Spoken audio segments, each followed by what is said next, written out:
Today we're doing something a little bit differently. Before we jump in, I do have Ryan Englund with Englund Insurance. We're going to talk about insurance and how it can help you out. But before we do that, I need to know, if you had to have legs as short as your fingers or fingers as long as your legs, which one would you choose? Probably fingers as long as my legs. Okay. And why?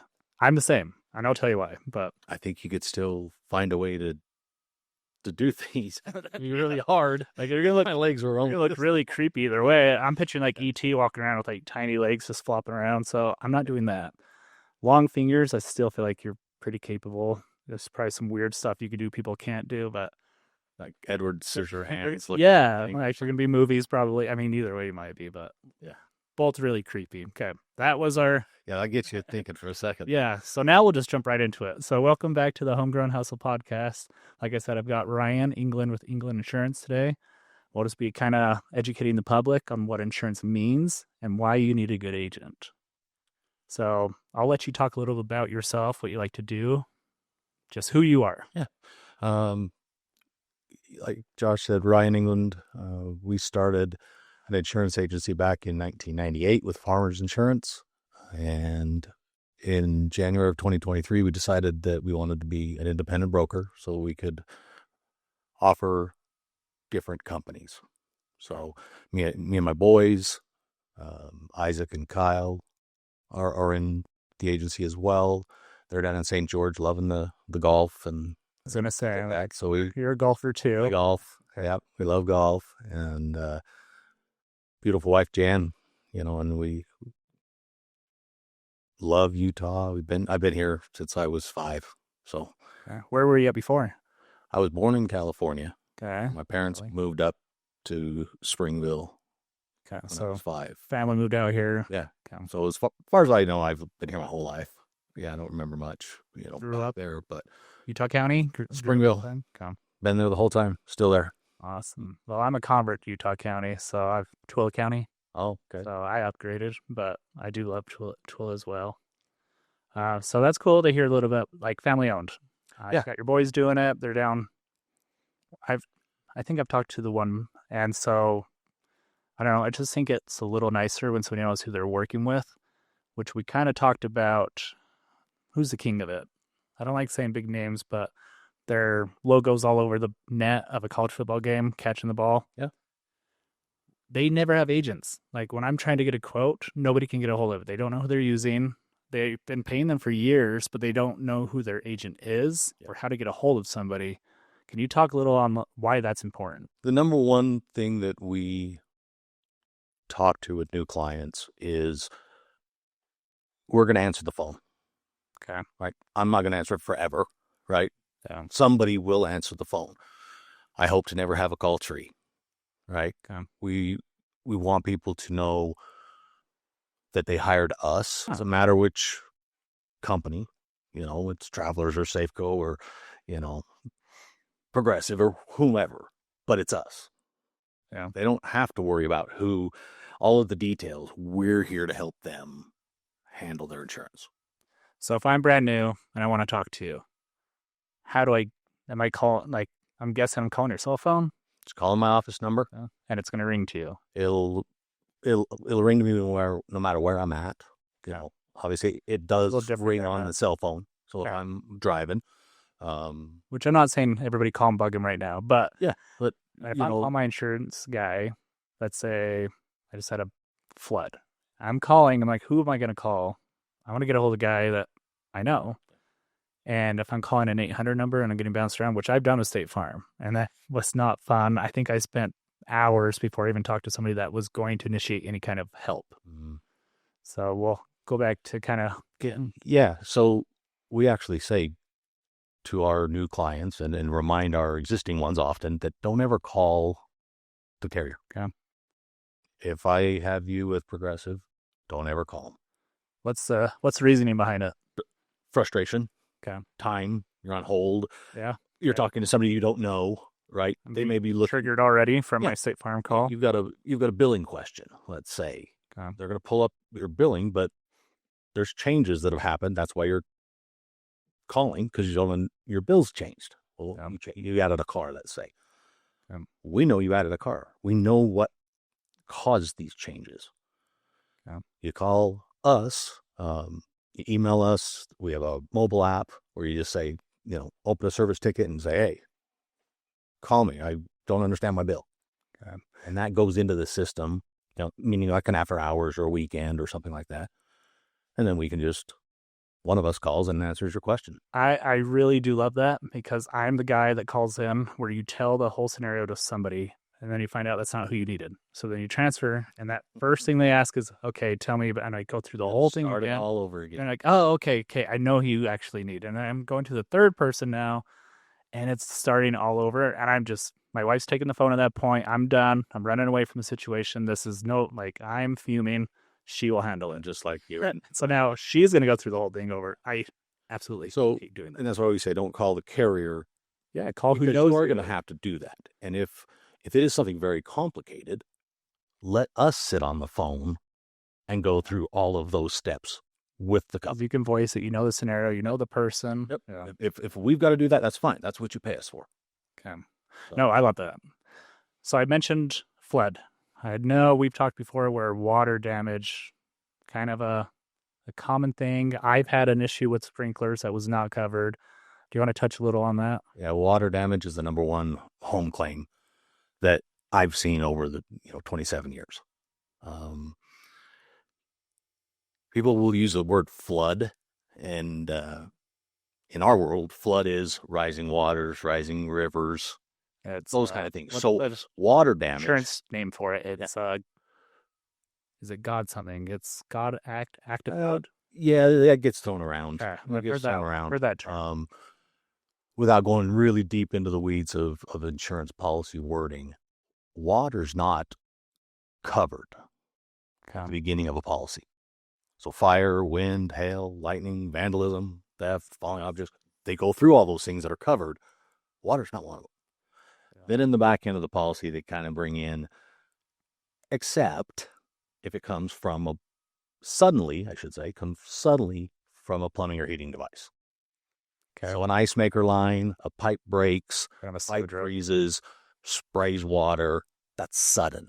But like a slow drip from the ice maker going behind the wall over time, over years, that's a whole different story. Yeah, because it's not, it suddenly started. That's where it gets a little gray. Suddenly started dripping. All right. But let's just say there's a toilet valve. Well, valves fail. They get old. People don't replace those as often as they should. So you can see those. Well, if it's one that's behind the wall, you don't know. Then you're going to have, historically, that's always been excluded and not covered. And I know, mortgage side, I know some areas will make you get flood insurance because of where the house is at. Mine did not. I do now have that added coverage where when I first got insurance, once again, big company, didn't really ask me questions. Premium looked good, so I took it. Had a flood in my basement from the sprinklers, wasn't covered. I do have the proper coverage now, and it wasn't that much more. No. It's just that nobody asked me the questions, which would have saved me $15,000. And when we go through, this isn't a 15-minute quote, okay? Yeah. We all hear that, hey, it's only 15 minutes. We will spend a couple of hours on an account because we'll run it through all the carriers, but then we have to fine-tune it. Then we get face-to-face. Us being a virtual agency, it's through Zoom or Teams, things like that. And we have to go through all the coverages and explain them because home policies, nobody knows anything about them. I never run into somebody that knows. They may say on their auto they have full coverage or liability only. That they know what they pay. Okay. Home policies have close to 20 endorsements that you can choose to have or not have. And unless somebody goes through those and asks you those questions and explains the coverages, you will just go on price. If you don't know that, then you're going to see the price and just say, well, whichever's cheaper. And I get it. Some people want to be cheaper in, but they should still know what it's covering. That way if something happens or they know the risks. Yeah. So sitting with an agent virtually, meet up with them. Yeah, I think that's really Yeah, we don't have cookie cutter homeowners policies. It's what do you want on your policy? Because then when you call and you're mad, and I say, you didn't buy that coverage. yeah. We talked about that. Okay. So we want people to buy what they want, and sometimes we can't buy it all. Nobody can. I don't have every coverage either. We all have to self-insure and choose what are we going to not cover. No, I like it. We're kind of on the same topic, so I want to talk to realtors right now. We've briefly had a similar discussion where when should you be in the process? Say a new buyer. A new buyer, as soon as you're in that due diligence period, I would say that the realtor should be reaching out to an insurance professional or directing them to theirs, whichever that may be. And I know realtors kind of don't want to get involved with insurance. They say, hey, loan officers, processors, they're going to take care of this. I'm going to make them mad, yes. Yeah. Just like you are, we're going to blanket them. If contract's done, they're out of the picture. Yeah. Not really. They're not out of the picture. But they don't want to get involved with the money. Like, they want them to go make their own decisions. But we want the realtor's help because, I mean, even before due diligence, they're not updating me a lot. Like during the home inspection part where I'm trying to line up appraisals, make sure fees aren't going to accrue beforehand, because if that inspection comes back bad. But for you too, if the inspector starts to see anything like a roof, we want to know quickly. Mm-hmm. There's a lot of things that aren't disclosed in a home buying purchase that are on my end. Claims on a house. Let's say we're talking about some water damage, a broken pipe. People don't realize that if you have a claim, it will not only follow you, but the house you're buying, if it has water claims. So you could even bring up something to our party, realtor buyers, and say, hey, here was this. We might want to check on this. All of a sudden, this home is 3 times as much to insure because it has a water damage claim, and you had a water damage claim at the home that you were living in before.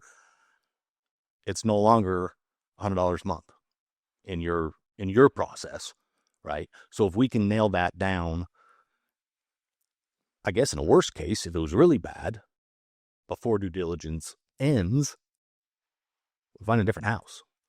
It could switch. It could be big. Could be bad. Could be most aren't that bad. Something they'll fix if we bring it up. Let's get it fixed before. Or maybe they didn't do the claim, fix on their own, didn't fix it very well. But now we can target it and see what, like, you're just saving somebody a headache down the road. You mentioned roofs. Right now, the insurance companies are really trying to change the wording on some policies for roofs. Okay. But a lot of them will not take a roof over 20 years old. So that might come up, and now that might be some concessions that need to be done and say, we're not buying this house. You need to put a roof on it. Which I totally get. I bought an old house and I had the cedar shingles and it was really old, and it took like my insurance that could cover was very limited until I got that fixed. But then talking to you too, once the roof is getting hit by every type of weather, and so yes, we probably need to be watching it. Yeah. So and so those are the kind of things that we could find that usually you find out when the processor sends over a request for evidence of insurance, and we're saying it's $3,000 and you've planned for $1,200. Yeah. So we want to be able to help the whole buying process. It's going to be less painful for the realtor. It's going to be less painful for you, and the buyer is going to have a better experience. Everything we've talked about so far, nothing hurts the buyer. And you might get bad news where they don't want the house now, but they got to choose. And at least they know it. Yeah, they made the decision as early as themselves. Possible. And we do that for everybody, and they don't have to buy a policy. We don't charge somebody for that. Oh, yeah. Somebody says, hey, let's go take a look at this for you. They decide to keep it, and they buy a policy from somebody else. There's nothing that hurts them in that process. No, the way I'm hearing it too is this is just like getting a home inspection on your own. Like, we'll do appraisal, covers kind of the lender, what's the value, that they don't dive as deep as a home inspector. But if there's you could be adding to them. Yeah. So, yeah. You or the realtor or title, nobody has access to claims history. No. That's not part of the process, which is kind of amazing, on our side that's not there. But when we say, how old's the roof? We talked about that the other day. Nobody knows. Best case scenario, no claims, house is perfect, really good premium, get the coverage they need, go through everything you need from, we'll talk dogs in a second. We'll talk dogs, jewelry, stuff like that. So that's best case. Worst case is you find claims that help make a decision on a house and they don't want it now, or they found something. That's worst case, but that's still a best case. Yeah. You saved yourself something down the road. Yeah. Nope, I agree. Earlier in the process. So I mentioned dogs. That's one of the conversations I've heard in an interview is they asked about dogs, and I just caught me off guard. So I'd like to know a little bit more on that. Yeah. So, of course, our first question when I talk to somebody is, how old's the roof? Talk about that. Do you have a dog? There are a lot of insurance companies that won't insure certain breeds of dogs, or if they will, they'll reduce the liability amount that's available. Okay. Instead of having $300,000 or $500,000 of liability, you have that for the normal things, but dog bites might only be 50,000 or zero. Okay. But a lot of them, it's one of the eligibility guidelines. So if you have a Doberman, you have a Malamute, certain breeds, they're a hard no. Not every carrier, but a lot of them. Some people don't tell people if they have a dog or not. And they've learned this, and so they just say no. Well, in that case, if there is a dog bite claim, they're not going to cover it because you didn't tell them. Yeah. And you mentioned again, just want to remind everybody listening is you're a broker. So you just mentioned different carriers. You are shopping for your client. You could come back with different options. You can come back with this carrier won't. Like you are doing the legwork for them. Yeah. And, anything from dogs, that just tells me, okay, these carriers I know aren't going to take that policy, but this one over here will. So I can go that direction. Not only just trying to find rate, but we're trying to find which carrier fits that person and that home at that moment, right? In their time. So as you're talking about tailoring policies to each person, everybody's different. I'm picturing these commercials with the barbecue in the backseat lighting up. Can you cover stuff like that too? Or is that just kind of a weird off the wall? They're just trying to market. Yeah, there's a lot of crazy stuff to catch attention. Yeah, that's. I mean, right now my mind went there. I'm like, no, I don't think I'd be covered. But a lot of it is, accidental and sudden. Okay. Is points to a lot of things where you get covered, right? Things that just happen. So if you're a big tailgater, you can still call Ryan. He can still, car, on the car insurance side of things, fire is still covered. Where the fire came from doesn't, unless you did it on purpose. Yeah. Okay. Which I wouldn't recommend lighting your car on fire while driving around, but some people are crazy and into weird things. So who knows? It might happen. There's some crazy stuff out there. Yeah. We do not recommend that. Just everybody saying, do not do that. So as you're kind of shopping and you're talking to Ryan, is it good to bundle your insurance? Is that an insurance kind of just trick to get everybody to kind of talk to everybody? Or I love the idea, and most of my customers love the idea of bundling when they can. It brings convenience, or convenience. If you're going to look up your app, you can see your home policy and your auto policies. Yes, there's discounts, and that's sometimes up to 20 or 30%. Okay. And now we're talking on the home and the auto. Okay. Right. So it could be significant savings and convenience, but sometimes that doesn't work. And so sometimes, we always start there. But if we need to place a home with one company, an auto with one company, because it's better for the client, then let's do that. Okay. And maybe a year or 2, 3 down the road when we're reviewing it, maybe we end up bundling it at that point when things change. Things might change down the road. What I heard again, though, is you are talking to them, you're communicating along the way. Here's the plan. Here's why we did it this way, not instead of just going online and clicking a few buttons and knowing. No. Everybody's renewal comes through a pipeline, and we see them. And we know when to reshop if it's a big jump. But we can reshop anytime somebody asks. That's why we want to be a broker, is to be able to have options for people. Same. My side, mortgage broker. I've done retail. I've worked where I just had one menu of options and that's what it was. Then when I saw the other side, kind of what you did is I can help my people so much better by having this freedom to go shop other places for them and bring the deals to them. Yeah, it helps. It's a I, no-brainer. I did it for 25 years, having one option, great company, great policy, but I still only had one. Yeah, And if it didn't fit in that box, I didn't have an option. exactly what I went through too. And like when I was doing it, like we're taking care of our clients, but as you get more experience, you start to learn the little things. And yeah, you have your certain carriers you probably like that are for certain people that are going to be way different than another. And now you can go both ways with it. Yep. Yep. I mean, when someone's talking to me, my mind's already going, I think I know where this is probably going to go. We'll still check others, but you know who wants what and who doesn't want what as well. So what brought you into insurance? I was 24 years old and a 4-year-old and 1-year-old. And I hated my commercial. I was a commercial tire rep and I just was done throwing semi-tires around. It wasn't a career. Like, I don't want to do this. And I came home and told my wife at the time I'm going to leave a salaried position and go 100% commission. How'd that go? I can tell you the number. The first month was $347.16. That was, I know that was probably better than a lot of people. At least you did something your first month. Yeah, a lot less than the salary job that I'm still pitching it to your wife. No, I think it was a big change. Yeah, it's a lot of work.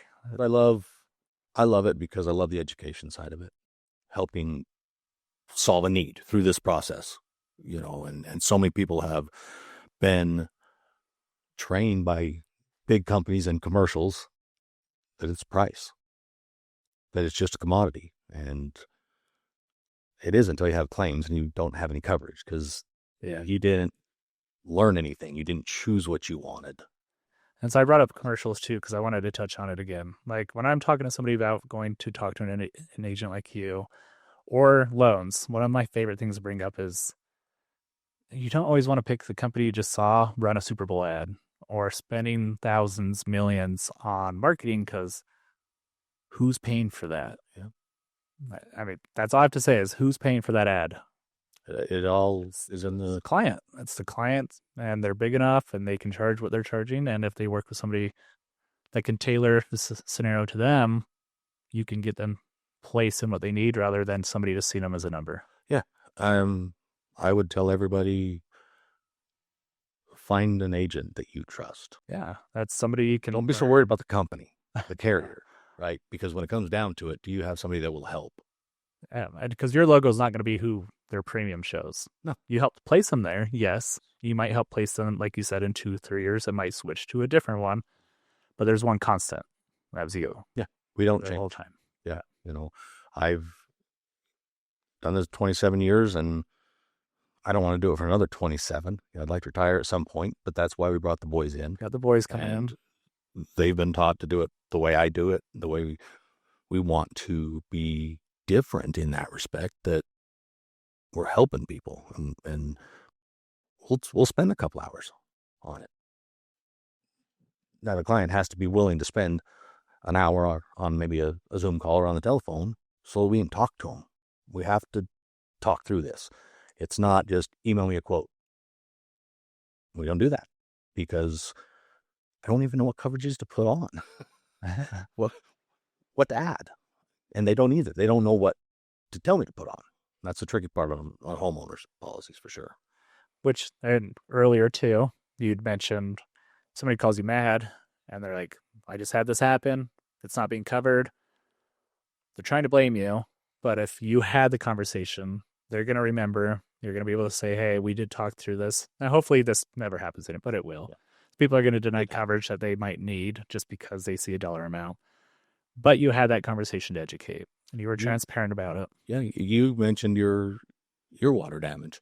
Yeah. If you go back to the time we were buying your policy, if they would have said, do you want to buy this extra $400 flood policy? You may have said no.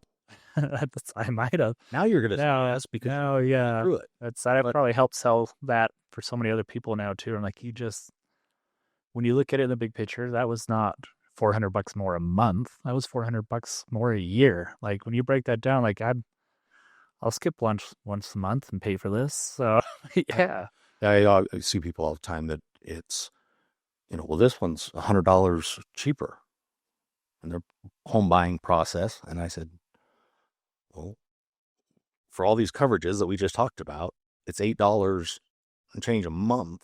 And your mortgage payment is really not.